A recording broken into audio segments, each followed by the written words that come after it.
Leh Ladakh trip. So 2012 13 நினைக்கிறேன். So அப்போ ஒரு கேங் போனாங்க எங்கள் ஆஃபீஸில் வேலை பார்க்குற இடத்துல. ஸோ அப்போவே நமக்கு மனசில் அந்த ட்ரிப் போகணுன்னு ஒரு ஐடியா உண்டு. அது கடைசி 2024 தான் நினைவாச்சு. இனிஷியல் பிளான் தென்காசிலேருந்து பைக்கில் போகலான்னு தான் ஒரு பிளான் இருந்துச்சு. ஸோ இது நம்மக்கிட்ட ஆக்டிவாக மட்டும் இருந்தனால அந்த பைக்கில் போகிறது ரொம்ப கஷ்டம். ஏன்னா 15 நாள்லாம் போயிட்டு வர முடியாது. ஸோ அதனால் சண்டிகாரில் போய் ஒரு ரெண்டல் பைக் எடுத்துகிட்டு போய்க்கலான்னு முடிவு பண்ணிவிட்டு தென்காசிலேருந்து சென்னைக்கு நம்ம பொதிகை எக்ஸ்பிரஸில் போயாச்சு.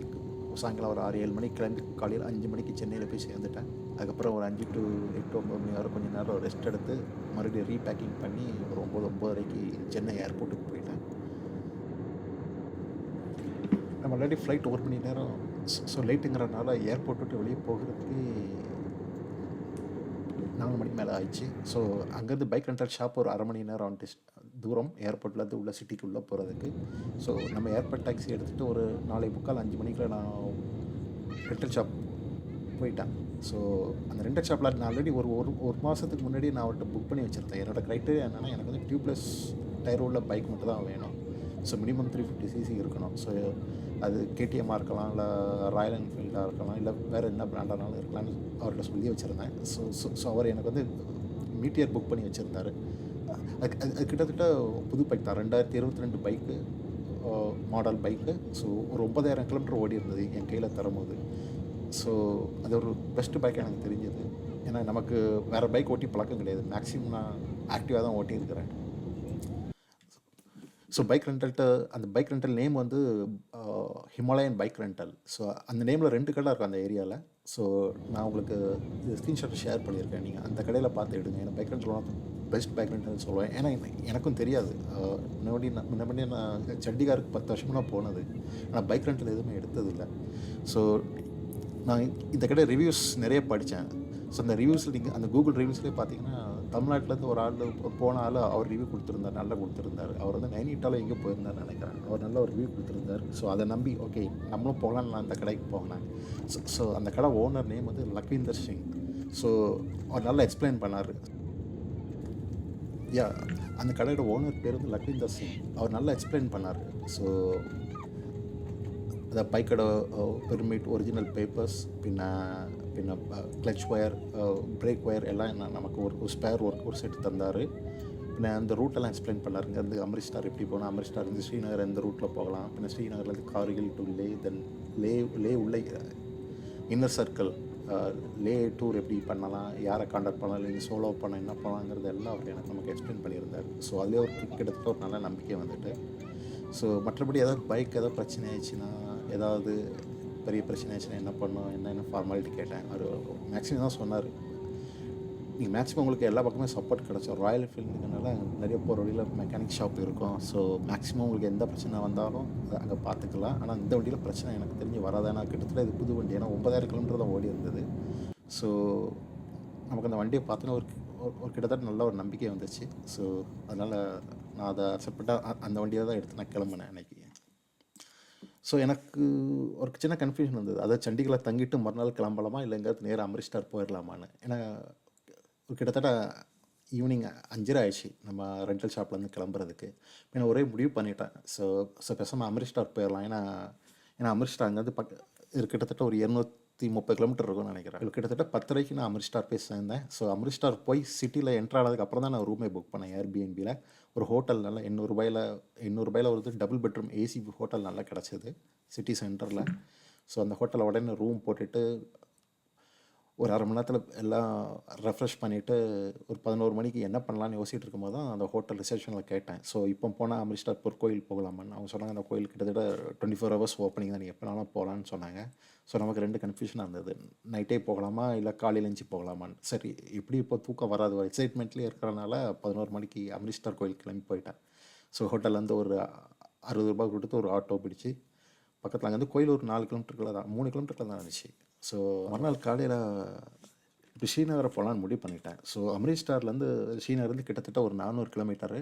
ஸோ கூகுள் மேப்பில் கிட்டத்தட்ட ஒரு 8.5 ஹவர்ஸ் டிரைவிங் டைம் காமிச்சிது. நம்ம பைக்கில் போகிறனால கண்டிப்பாக கூட ஒரு 2 மணி நேரம் ஆகும். ஏன்னா ஒரு 4-5 பிரேக் விடுவோம். லஞ்ச் பிரேக், டீ பிரேக் விடுவோம். ஸோ அதுக்கப்புறம் டிராஃபிக் இருக்கும் நிறையா.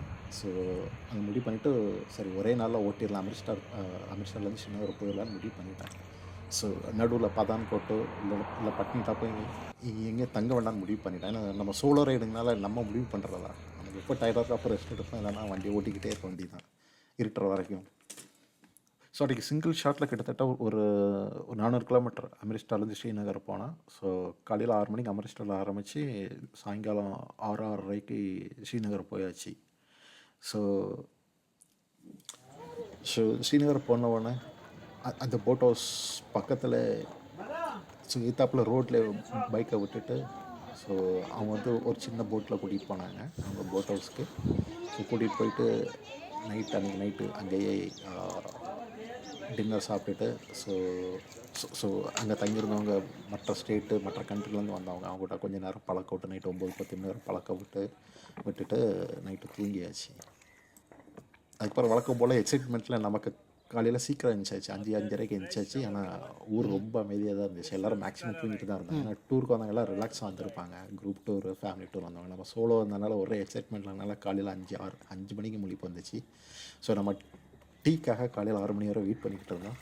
ஸோ கரெக்டாக 6:30 ஆனோடனே ஸோ அங்கே போட்டில் டீ விற்கிறவங்க நிறைய பேர் க்ராஸ் பண்ணிகிட்டு இருந்தாங்க லேக்கில், தால் லேக்கில். ஸோ அவங்ககிட்ட ஒரு டீ வாங்கி குடிச்சிட்டு அவங்ககிட்ட கொஞ்சம் நேரம் பழக்க விட்டுட்டு ஸோ அன்றைக்கி ஃபுல்லாக நம்ம காஷ்மீரில் தான் இருந்தோம். அன்றைக்கி நைட்டும் காஷ்மீரில் தான் அந்த போட் ஹவுஸ்லேருந்து டைம் பாஸ் ஆச்சு. ஸோ நெட்ஒர்க்கை பற்றி பிரச்சனையே இல்லை. நம்ம போஸ்ட் பெய்டு சிம் வச்சுருந்தனால த்ரூ அவுட் த ட்ரிப்பை வந்து நல்ல கவரேஜ் கிடச்சிது. ஸோ நான் வந்து ஏர்டெல் போஸ்ட் பெய்டு வச்சுருந்தேன். So throughout the trip, அதாவது அமிர்தசரில் ஆரம்பித்து ஸ்ரீநகர், கார்கில்லேருந்து லடாக் வர எனக்கு கவரேஜ் இருந்தது. நம்ம நெக்ஸ்ட் டே பிளான் பண்ணியாச்சு. ஸோ ஸ்ரீநகர்லேருந்து கார்கில் போயிடலான்னு. அது கிட்டத்தட்ட ஒரு 210 கிலோமீட்டர். ஸோ நம்ம ரூட் வந்து ஸ்ரீநகர், சோன்மார்க், ஜொசிலா பாஸ், திராஸ், அதுக்கப்புறம் கார்கில். ஸோ அந்த ரூட் தான் பிளான் பண்ணி ஸோ காலையில் கிளம்புனேன். ஆமாம், ஸ்ரீநகர் வரைக்குமே ஒரு பைக் ரைடு வந்து கிட்டத்தட்ட ஒரு 4 மணி நேரம் பைக் ரைடு மாதிரி தான் தெரிஞ்சது. ஏன்னா கிட்டத்தட்ட இன்ஃப்ராலாம் நல்லா 4 ways ரோடு போட்டிருந்தனால அது வந்து ஒரு பெரிய சேலஞ்சிங்காகவே தெரியலை. ஸோ ஸ்ரீநகர்லேருந்து கார்கில் போகும்போது தான் சேலஞ்சே ஆரம்பிச்சிது நமக்கு. ஸோ ஸ்ரீநகர்லேருந்து ஒரு 20 கிலோமீட்டர் அவுட்டரில் வந்ததுக்கப்புறம் தான் அந்த ஆக்சுவல் குளிரே தெரிய ஆரம்பிச்சிது. இந்த ஹிமாலயஸ்லேருந்து வர குளிரே தெரிய ஆரம்பிச்சிது கிட்டத்தட்ட. ஜூலை ஃபஸ்ட் வீக்ங்கிறதுனால சரியான டிராஃபிக், சோன்மார்க் வரைக்குமே சரியான டிராஃபிக் தான். ஏன்னா அப்போ வந்து கேதார்நாத் சீசன். ஸோ அந்த கோயிலுக்கு வர்றவங்க டிராஃபிக் நிறையா இருந்துச்சு, அவ்வளோ பேர். இப்படி நம்ம ஊரில் சோன்மார்க்கு அப்புறம் தான் இந்த ஆக்சுவல் ஹில் ரைடு சேலஞ்சே ஆரம்பிக்குது. ஏன்னா ரோட்டில் 2 சைடும் ஃபென்ஸே இருக்காது. ஸோ ஃபுல்லாக கிளிஃப் தான். ஸோ இங்கேருந்து எட்டி பார்த்தா கீழே ஒரு 100 அடி 200 அடி ஆகும். அந்த மாதிரி ஒரு சேலஞ்சிங்கான ஒரு ரூட்டு. ஸோ அதுக்கப்புறம் தான் நமக்கு அந்த பயம்னா என்னன்னே தெரிஞ்சது ரைடிங்கில், சோலோ ரைடிங்கில். கிட்டத்தட்ட சோன்மார்க்கை தாண்டி ஜொசிலா பாஸ் வரைக்குமே ஒரு சேலஞ்சிங் ரூட்டு தான். ஸோ அதுதான் ஃபஸ்ட்டு பயத்தை காமிச்சது, ஜொசிலா பாஸ். ஸோ கிட்டத்தட்ட எவ்வளோ ஒரு 11,600 அடி உயரம்னு நினைக்கிறேன். ஆமாம், நம்ம அது வரைக்கும் நமக்கு ஏஎம்எஸ் வராதுன்னு நினச்சோம், அக்யூட் மவுண்டன் சிக்னஸ். ஸோ அந்த ஜொசிலா பாஸ் மேலே நிற்கும் போதே நமக்கு லைட்டாக ஒரு அறிகுறி தெரிய ஆரம்பிச்சிது. லைட்டாக தலைவலிக்கும். ஸோ லைட்டாக யாரோ தள்ளி விடுற மாதிரியே இருக்கும் நடக்கும்போது. ஸோ அக்யூட் மவுண்டன் சிக்னஸோட symptoms, one of the symptoms. So அது அப்போவே எனக்கு தெரிய ஆரம்பிச்சிச்சு. ஸோ அப்போவே நினச்சிக்கிட்டேன் ரொம்ப கேர்ஃபுல்லாக தான் ஓட்டிகிட்டு போகணும்னு. அந்த ஜொசிலா பாஸில் கிட்டத்தட்ட பார்த்திங்கன்னா ஒரு 10-15 கிலோமீட்டர் வந்து பேவர் பிளாக் தான். ஸோ ஆக்சுவல் ரோடு தார் ரோடு கிடையாது, பேவர் பிளாக்கில் தான் போட்டிருப்பாங்க. ஏன்னா அந்த சைடு வந்து ஒரு மண் கொஞ்சம் சாஃப்டாக இருக்கும், கொஞ்சம் சகதியாகும் மழை பெஞ்சாங்கிறனால. ஒரு 10-15 கிலோமீட்டர் வந்து பேவர் பிளாக்கில் ஓட்டும் போது நமக்கே த்ரில்லிங்காக இருக்கும். பைக்கு டயர் அப்படியே ஸ்லிப் ஆகிற மாதிரியே இருக்கும். நீங்கள் ஆக்சிலேட்டர் கொஞ்சம் அதிகமாக கொடுத்தாலே உங்களுக்கு தெரியும், வண்டி டயர் கிரிப்பே இருக்காது. ஏன்னா அத்தனை லாரி, காரு, பைக் போய் அந்த பேவர் பிளாக்கே கொஞ்சம் வலுன்னு இருக்கும். ஸோ ஒரு த்ரில்லிங் எக்ஸ்பீரியன்ஸ். ஸோ ஜொசிலா பாஸில் நிறைய விளாகர்ஸ் வந்து வீடியோ எடுத்துக்கிட்டே இருந்தாங்க, நிறைய பேர். ஜொசிலா பாஸ் முடிஞ்சதுக்கப்புறம் கிராஸ். ஸோ கிராஸில் வந்து கிட்டத்தட்ட நம்ம லஞ்ச் சாப்பிட்டோம். ஸோ வழக்கமாக அங்கே சாப்பிட்றது தான் noodles, bread omelette, tea. So திரும்ப திரும்ப அதுதான் சாப்பாடு எங்க.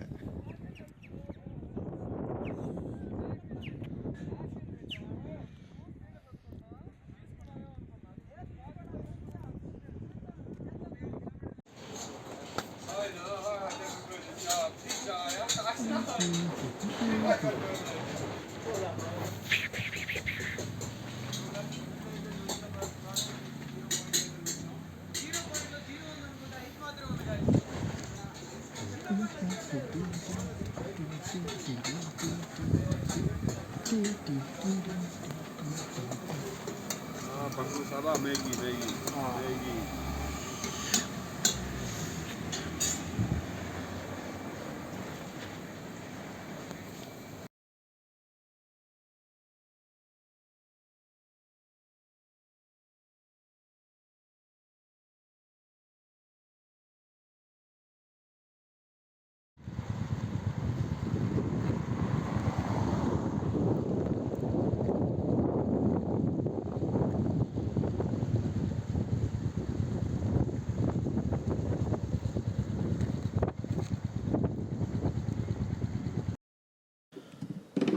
அவன் கார்கிலுக்கு முன்னே திராஸ்க்கு அப்புறம் கார்கில் வார் மெமோரியல் போனேன். ஏன்னா அது ஒரு ஹாட்ஸ்பாட் அங்கே. ஸோ அங்கே அந்த ரூட்டில் போகிற அத்தனை பேரும் அங்கே நின்று பார்த்துட்டு தான் போவாங்க வார் மெமோரியலை. ஸோ நீங்கள் உள்ளே போனீங்கனால ஒரு டிஃப்ரெண்ட் எக்ஸ்பீரியன்ஸ் கிடைக்கும். ஸோ நம்ம ஒரு நார்மலான சிவில் லைஃப்பில் இருந்துட்டு அந்த ஆர்மி லைஃப் எப்படி இருக்குங்கிறத ஒரு சின்ன ட்ரெய்லர் மாதிரி இருக்கும் அந்த வார் மெமோரியல். ஸோ அந்த அந்த கார்கில் வாரில்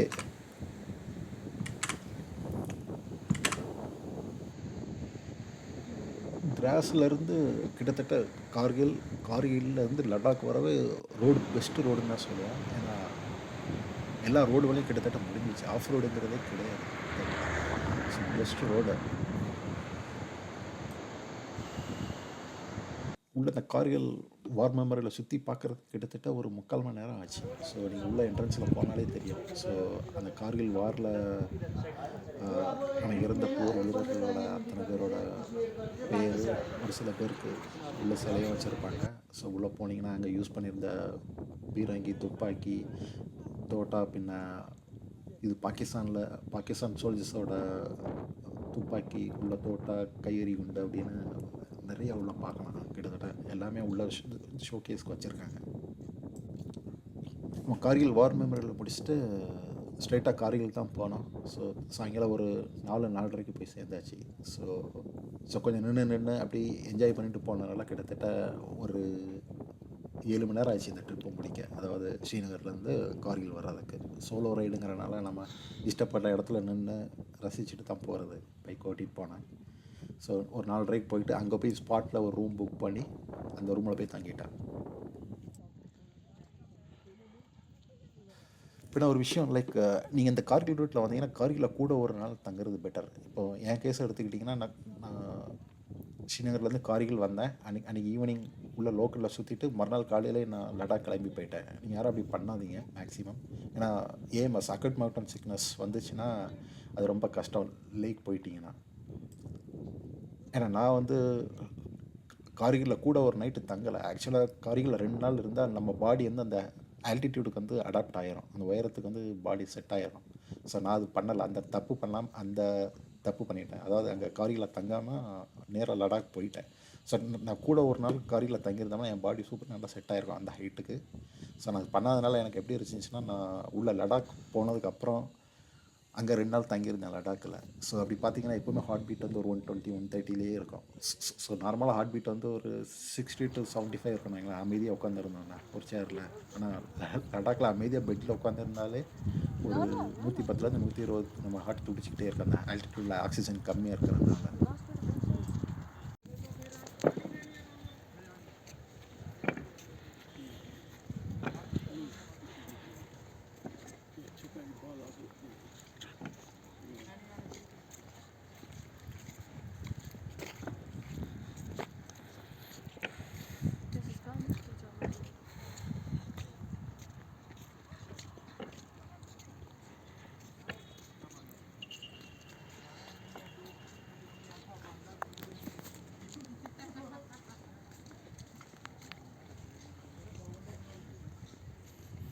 நம்மளும் ஹோட்டல் ரிசப்ஷனிஸ்ட் அவங்க சொன்னனால சரி சுந்தர்பன் போகலான்னு பைக் எடுத்துகிட்டு போனேன். ஒரு 2 கிலோமீட்டர் டைம் விட்டு வெளியே போகையும் பையன் நடந்து போயிட்டு இருந்தான். ஸோ அவன் நார்த் இந்தியன், அவனும் டூருக்கு வந்த ஆள்.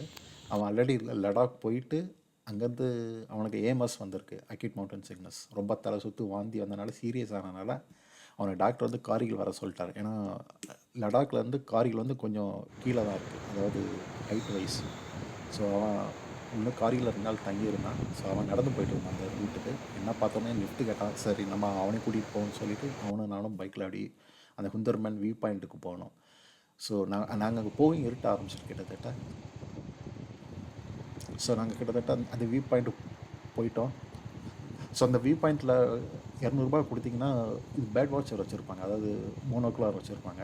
ஸோ அந்த மோனோகுலர் வச்சு காமிப்பாங்க. ஸோ இந்தியா போஸ்ட் எங்கே இருக்குது, பாகிஸ்தான் போஸ்ட் எங்கே இருக்குது, நம்ம சோல்ஜர்ஸ் எங்கே மலை உச்சியில் எந்தெந்த மலை உச்சியில் டென்ட் போட்டு தங்கியிருக்காங்க, பாகிஸ்தான் ஆர்மி மேன் எங்கே தங்கியிருக்காங்க, இதெல்லாம் அந்த மோனோகுலர் வச்சு நம்ம காமிப்பாங்க.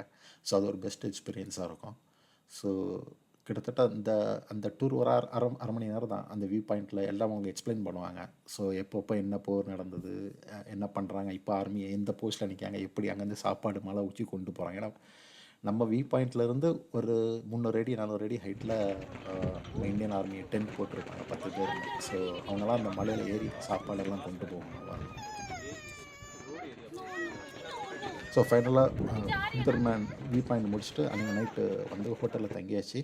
ஸோ மறுநாள் காலையில் கார்கில்லேருந்து ஸோ லடாக் போயிடலான்னு முடிவு பண்ணிட்டேன். எனக்கு கிட்டத்தட்ட ஒரு 230 கிலோமீட்டர் தான். ஸோ அதிகமாக இல்லை, ஒரு 6-7 மணி நேரம் தான் ஆகும் பைக்கில் நின்று போனேன்.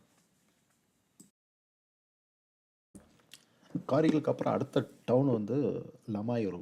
ஸோ அங்கே நிறைய மொனாஸ்ட்ரி இருக்கும். ஸோ அந்த லமாயூருக்கு முன்னே ஒரு ஃபட்டுலா பாஸ்னு ஒரு ஹை மவுண்டன் பாஸ் வரும். அது கிட்டத்தட்ட 13,000 அடின்னு நினைக்கிறேன். ஸோ அது ஒரு செமையான எக்ஸ்பீரியன்ஸ். ஸோ கார்கிலுக்கு முன்னே வந்து ஜொசிலா பாஸ், அதுக்கப்புறம் கார்கிலுக்கு அப்புறம் அடுத்த பாஸ் வந்து ஃபட்டுலா பாஸ். ஸோ ஃபட்டுலா பாஸ் போகும்போதே நமக்கு அப்படியே தலையெல்லாம் நல்லா சுற்றிக்கிட்டே இருந்துச்சு. அந்த ஹைட்டுக்கு போனாலும் ஆக்சிஜன் கம்மியாக இருக்கும். ஸோ நான் கிட்டத்தட்ட ஒரு 2 நிமிஷம் 3 நிமிஷத்துக்கு மேலே நான் எந்த பாஸ்லையும் நிற்கலாம். ஏன்னா ரொம்ப நேரம் நம்ம மயங்கி உள்ளதுக்கு வாய்ப்பு இருக்குது, ஏஎம்எஸ் வந்தனால.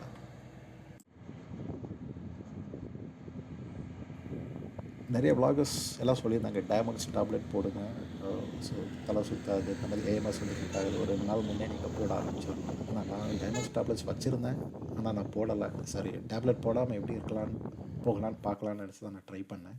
ஆனால் எனக்கு ஏஎம்எஸ் கிட்டத்தட்ட வந்துச்சு. எனக்கு கார்கில் வரும்போதே அறிகுறி தெரிஞ்சிச்சு. ஸோ நான் அதுக்கப்புறம் லடாக்கில் போய் நம்ம 2 நாள் ரெஸ்ட் எடுத்தால் நம்ம ஆல்டிடியூட் செட் ஆயிருக்குன்னு நினச்சி நான் டேப்லெட் போடலை. ஸோ அந்த ஃபட்டுலா பாஸில் நின்று ஒரு ஃபோட்டோ எடுக்கும் போதே நமக்கு தெரியும், ஒரு மொபைலை பிடிக்கும் போதே அப்படி தலை சுத்தம், நமக்கு எதுவோ நம்மளை யாரோ பின் வந்து தள்ளி விடுற மாதிரியே இருக்கும். ஒவ்வொரு அடி எடுத்து வைக்கும் போதும் மூச்சு வாங்கிக்கிட்டே இருக்கேன். அப்போ தான் தெரிஞ்சுது. ஸோ ஒரு ஹார்ட் பீட்டு நார்மலாக நிற்கும் போதே ஒரு 120 130 ஹார்ட் பீட் இருந்துச்சுன்னா எந்த அளவு நமக்கு மூச்சு கஷ்டப்படுவோங்கிறது தெரிஞ்சிச்சு. ஸோ ஒரு ஃபோட்டோ எடுக்கிறதுக்கே அவ்வளோ கஷ்டமாக இருந்துச்சு. ஆனால் அங்கேயும் அறிகுறி தெரிஞ்சிச்சு, ஏஎம்எஸோட அறிகுறி. ஸோ அதுக்கப்புறம் ஸ்ட்ரைட்டாக போகிற வழியில் magnetic hills. So magnetic hills ஒரு சரியான வியூ.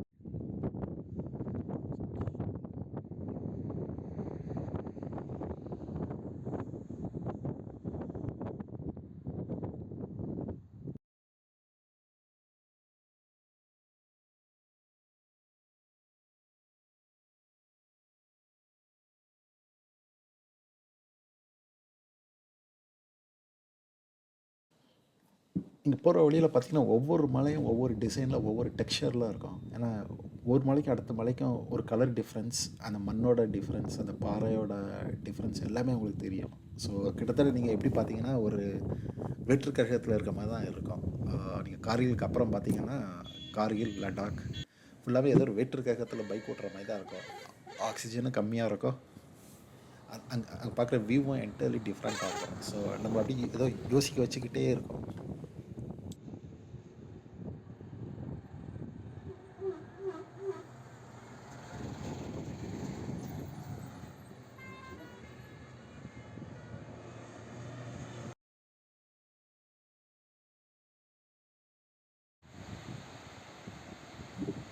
மலைமேற்கு அப்புறம் கல்சி நூறில், ஸோ அந்த மாதிரி சின்ன சின்ன டவுன் தாண்டதுக்கப்புறம் இண்டஸ் வியூ வரும். ஸோ அங்கேருந்து பார்த்தீங்கன்னா இண்டஸ் நதி தெரியும். ஸோ அது ஒரு சரியான வியூ. ஸோ உங்களுக்கு வெயில் நல்லா இருந்துச்சுன்னா அதோட வியூவே தனியாக இருக்கும். அந்த வானத்தோட கலர் எல்லாமே அதில் ரிஃப்ளெக்ட் ஆகும். இல்லை தண்ணியோட கலரும் மாறும். நல்லா அது அந்த வெயிலுக்கு ஏற்ற மாதிரி உங்களுக்கு அந்த தண்ணி கலர் தெரியும். அது ஒரு செம வியூவாக இருந்துச்சு. போகிற வழியில் நிறைய கஃபே இருக்கும். ஸோ இங்கே பார்த்தீங்கன்னா டிஃப்ரெண்ட் வெரைட்டிஸ் உருளைக்கிழங்கு, ஸோ நல்ல வெரைட்டியாக சாப்பிட்லாம். ஸோ நீங்கள் இந்த மாதிரி ஃப்ரைட் ரைஸ் அந்த மாதிரி எது சாப்பிட்டீங்கன்னா ரொம்ப கேர்ஃபுல்லாக சாப்பிடுங்க. ஏன்னா நான் ஒரு இடத்துல ஃப்ரைட் ரைஸ் மதியம் சாப்பிட்டேன் போகிற வழியில்.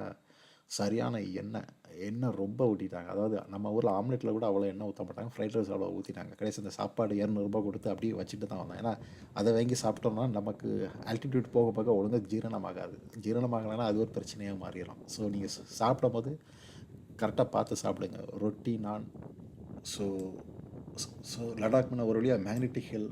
ஸோ மேக்னெட்டிக் ஹில் அது நிறைய கதை சொல்லுவாங்க. நீங்கள் கார் விட்டிங்கன்னா அது ஒரு சைடாக இழுத்துட்டு போகும், ஏற்றத்துலையும் இழுத்துட்டு போகும். அது நமக்கு என்னென்னு தெரியலை. நம்ம அந்த இடத்துல நிப்பாட்டலை. நம்ம சோலோவாக வந்ததுனால அதெல்லாம் கடந்து போயாச்சு. ஸோ மேக்னெட்டிக் ஹில் வந்து பெருசாக நம்மளை ஒன்றும் ஆச்சரியப்படுத்தலை.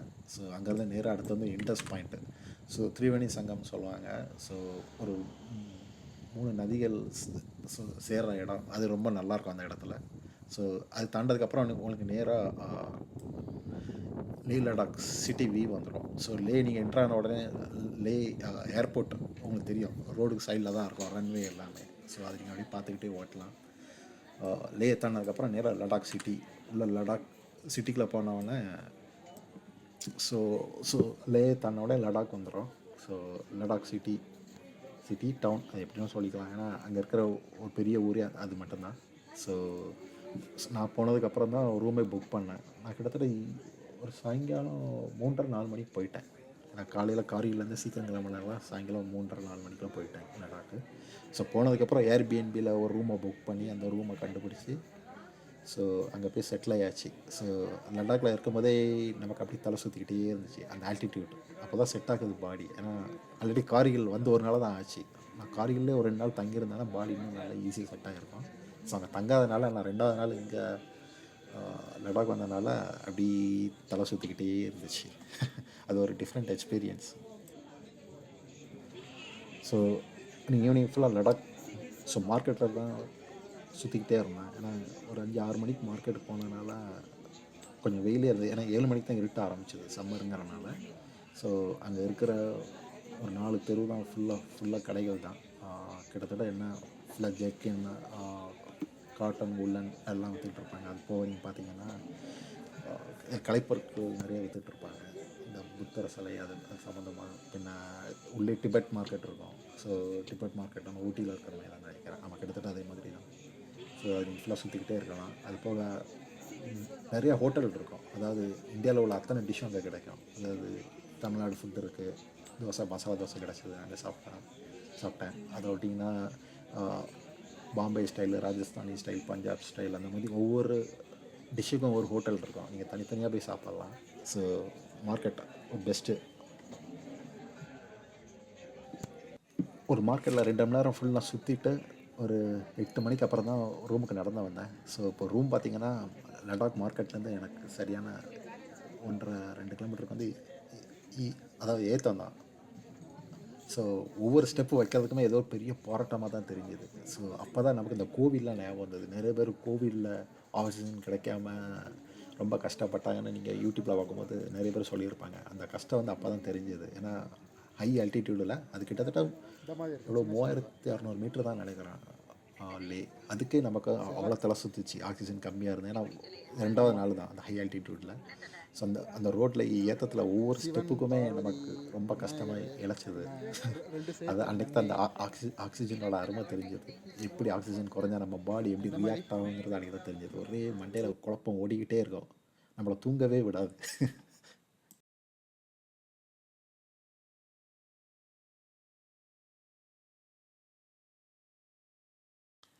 நம்ம கேமர்ஸ் வந்திருந்தனால கிட்டத்தட்ட அன்றைக்கி நைட்டு ஃபுல்லாக தூங்கலை லடாக்கில்.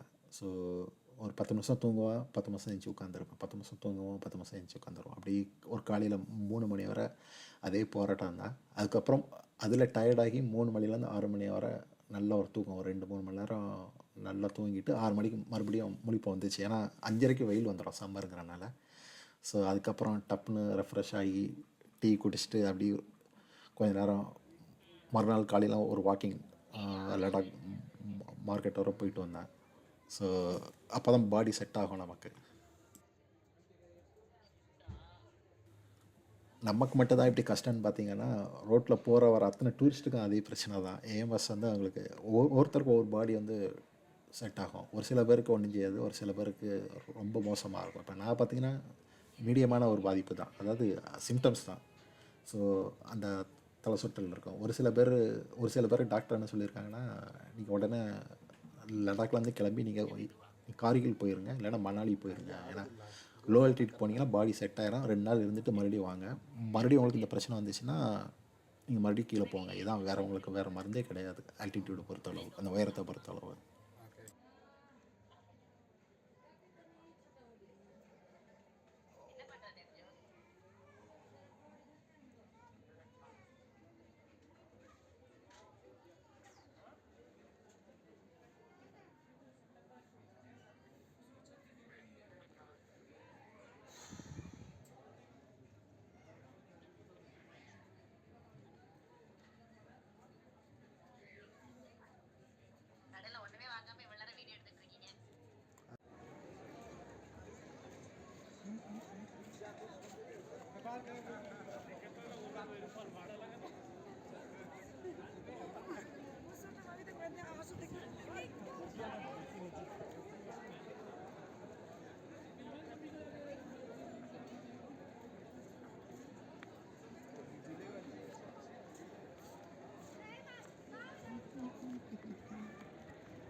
ஸோ மறுநாள் காலையில் எழுந்திரிச்சி காலையில் ஒரு 9 மணிக்கு லடாக்லேருந்து திக்ஸே மொனாஸ்ட்ரி போனோம். அதாவது கார் போகிற வழியில் இருக்குது.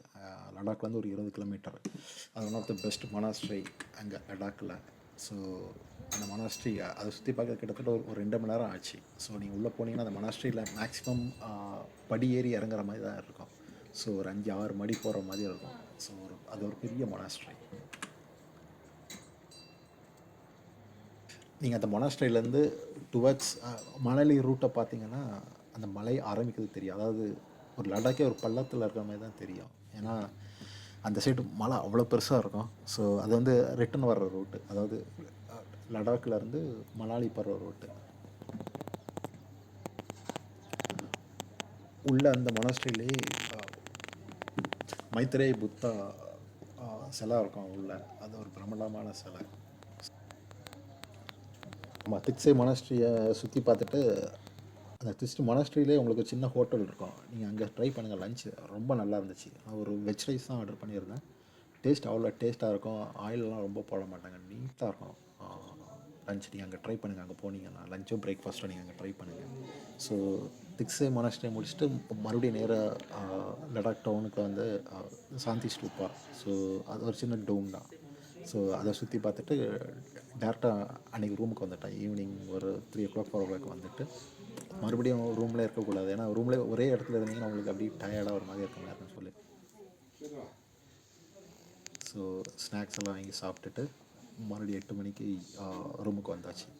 ஸோ அன்றைக்கி நைட்டும் நமக்கு அந்த ஏஎம்எஸோட சிம்டம்ஸ் நல்லாவே தெரிஞ்சுது. அப்படி தலை சுற்றிக்கிட்டே இருந்துச்சு, கொஞ்சம் டயர்டாகவே இருந்துச்சு. ஸோ இன்றைக்கி 2வது நாள் லடாக்கில் காலையில் திக்ஸே மொனாஸ்ட்ரி, அதுக்கப்புறம் மதியம் சாந்தி ஸ்தூப்பா போயிட்டு அப்புறம் ஈவினிங் லடாக் மார்க்கெட் போயிட்டு ஸோ அடுத்த ரெண்டல் பைக் விசாரிக்க போயாச்சு. நம்ம ஆல்ரெடி ரெண்டல் பைக்கில் வந்தனால, அதாவது சண்டிகரில் எடுத்த ரெண்டல் பைக்கை வந்து உள்ள இன்னர் லைனில் விட மாட்டாங்க. இன்னர் லைன்னா நூப்ரா வேலி, இது பாங்காங் சோ லேக்லாம் நம்ம ரெண்டல் பைக்கை விட மாட்டாங்க. ஸோ நம்ம அங்கே இன்னொரு பைக்கை ரெண்டல் எடுக்கணும். ஸோ அதை விசாரிக்க போயாச்சு. ஸோ அங்கே போய் லோக்கலில் போய் விசாரித்தேன். ஸோ ஹிமாலயன் பைக் வந்து 1500 சொல்லியிருந்தாங்க. ஸோ ஒரு நாளைக்கு. ஸோ நீங்கள் உள்ளே போனீங்கன்னா நூப்ரா வேலி பாங்காங் சோ லேக் போனீங்கன்னா இது ஒரு கிட்டத்தட்ட 3 நாள் ஆகும் உள்ள ஒரு ரவுண்டு. ஏன்னா உள்ள 2 நாள் தங்கினா பெட்டர், இல்லை அட்லீஸ்ட் ஒரு நைட்டாவது தங்கணும். ஏன்னா ஒரே நாளில் நூப்ரா வேலி பாங்காங் சோ லேக்லாம் சுற்றி பார்க்க முடியாது. ஏன்னா ரொம்ப டயர்டாயிரும், டிஸ்டன்ஸும் அதிகம். நான் ஆல்ரெடி எல்லாம் விசாரிச்சுட்டு ஒரு பைக் ஹிமாலயன் பைக்கை புக் பண்ணியிருந்தேன். ஸோ புக் பண்ணிவிட்டு ஒரு ஈவினிங் 8 மணிக்கு 9 மணிக்கு 8:30க்கு வந்தாச்சு ரூமுக்கு. வந்து படுத்து, ஆனால் தூக்கம் வரல. ஸோ கொஞ்சம் டயர்டாகவே இருந்துச்சு. ஸோ டாக்டரை பார்க்கலான்னு பார்த்தா அந்தளவுக்கு சீரியஸ் இல்லை. ஏன்னா இது வந்து பேசிக் சிம்டம்ஸ். இந்த தலை சுற்றுறது, ஆக்சிஜன் கம்மியாக இருக்கிறதுனால அது வந்து பேசிக் சிம்டம்ஸ். ஆனால் எனக்கு வேறு எந்த பிரச்சனையும் இல்லை. ஏன்னா நான் ரெகுலராக தண்ணி குடிச்சிட்டே இருந்தேன்.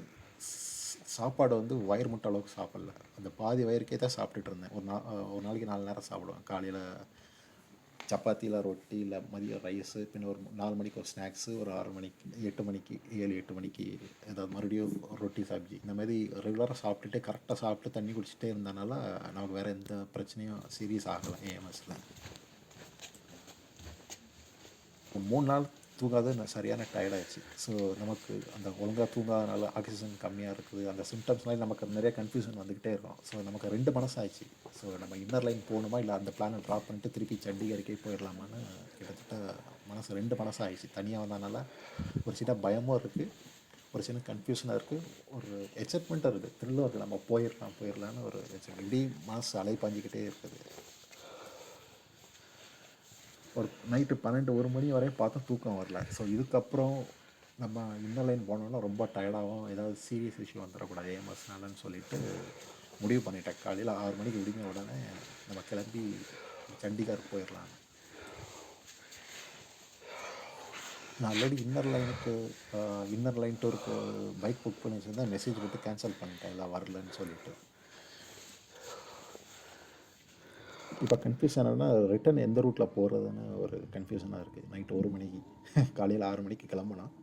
ஸோ என்னால் முடிவு பண்ண முடியலை எந்த ரூட்டில் திருப்பி போகிறதுன்னு. வந்த ரூட்லேயே போகலாமா? வந்த ரூட் எதுனா மறுபடியும் லடாக்லேருந்து கார்கில்லேருந்து ஸ்ரீநகர். ஸோ அது வரைக்கும் தான் கொஞ்சம் ரிஸ்க்கு. அதாவது ஹை ஆல்டிடியூட் இருக்கும். 3 பாஸ் இருக்குது. ஜுஜிரா பாஸ், பட்டோலா பாஸ், நம்கிலா பாஸ் இருக்குது. ஸோ அது 3 பாஸ் தான். ஆனால் ரோடு தெரிஞ்ச ரோடு, ஆல்ரெடி நம்ம அந்த ரூட்டில் வந்தனால பெஸ்ட்டு ரோடுன்னு தெரிஞ்சிச்சு. ஸோ அதே ரூட்டில் போகலாமா, இல்லைன்னா இன்னொரு ரூட் இருக்குது, அல்டர்னேட்டிவ் ரூட் இருக்குது. அதாவது லடாக்ல வந்து டுவர்ட்ஸ், அதாவது மணாலி. இது என்ன ரூட்னா லடாக், காரு, பின்ன சர்ச்சு, பின்ன கேலாங், மணாலி. ஸோ இதுதான் 2வது ரூட்டு. இந்த 2வது ரூட் வந்து நல்ல ஒரு சேலஞ்சிங் ரூட்டாக இருக்கும். ஏன்னா இதில் வந்து 5 பாஸ், நம்ம 5 பாஸை தாண்டி போகணும். ஸோ இதில் 5 பாஸுமே நல்லா ஹை ஆல்டிடியூட் பாஸ் அந்த ரூட்டை விட. ஸோ ரோடு கண்டிஷன்னு நிறைய பேர் சொல்லியிருந்தாங்க. ரோடு வேலை நடந்துக்கிட்டு இருக்குது. ஆனால் அந்த ரூட்டு மாதிரி பெஸ்ட் ரோடு கிடையாது.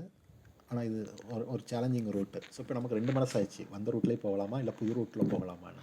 ஸோ நம்ம அடுத்து லைஃப்பில் மறுபடியும் லே லடாக் வருவோமான்னு அதனால் 28 கிலோமீட்டர். ஸோ நம்ம இந்த புது ரூட்லேயே போயிடலாம் ரிட்டர்ன். அதாவது லடாக் டு மணாலி ரூட்டில் போகலாம். இந்த 5 பாஸை பார்த்துட்டு போயிடலாம். ஏன்னா அந்த 5 பாஸ் வழியாக போயிட்டோம்னா நம்ம அதுக்கப்புறம் இந்த ட்ரிப்பை பற்றி மறுபடியும் யோசிப்போமான்னு நமக்கு தெரியாது, மறுபடியும் லடாக் வருமானு நமக்கு தெரியாது. பின்ன 2வது ஒரு முடிவு பண்ணணும், இந்த 400 கிட்டத்தட்ட 320 கிலோமீட்டர் ஒரே நாளில் ஓட்டிடலாமா 12 ஹவர்ஸ், வேணா டயர்டாக இருக்கும்போது ரிஸ்க் எடுக்கக்கூடாது. ஸோ ஓட்டிடலாமா, இல்லை நடுவில் எங்கேயும் தங்கலாமா, ஏதாவது சர்ச்சில் எங்கேயும் தங்கலாமான்னு கொஞ்சம் யோசனையாக இருந்துச்சு. நிறையா யூடியூப் பிளாகர்ஸ், நீங்கள் தமிழ் பிளாகர்ஸ் பார்த்தீங்கன்னா சொல்லியிருப்பாங்க, சர்ச்சுவே ஒரு ஹை லைட்டிடியூட் தான், அங்கே தங்கக்கூடாதுன்னு சொல்லுவாங்க. ஸோ அப்படின்னா நான் ஒரே முடிவு பண்ணிட்டேன். 12 மணி நேரம் இல்லை 14 மணி நேரம் ஆனாலுமே ஒரே ஷாட்டில் நம்ம அடித்து வண்டி ஓட்டுறோம். லடாக்லேருந்து அட்லீஸ்ட் கேலாங்காவது போயிடலாம் முடிவு பண்ணி காலையில் 6 மணிக்கு வண்டி எடுத்துட்டேன் லடாக்லேருந்து. அதாவது லே, உப்சி, ரம்ஸ்டை. ஸோ இந்த 3மே கிட்டத்தட்ட ஒரு 4000 மீட்டர் உயரத்தில் தான் இருக்குது அந்த ஊர்கள் எல்லாமே. ஸோ அது கொஞ்சம் ஈஸியாக இருந்துச்சு. அதுக்கப்புறம் ஃபஸ்ட்டு பாஸ் வந்து தங்லங்களா. ஸோ அதுதான் இருக்கிறது இந்த ரூட்டில் ஹையஸ்ட் பாயிண்ட்டு. ஸோ அது கிட்டத்தட்ட தங்லங்களா போயிட்டு நமக்கு ஒரு பயம் வந்துச்சு.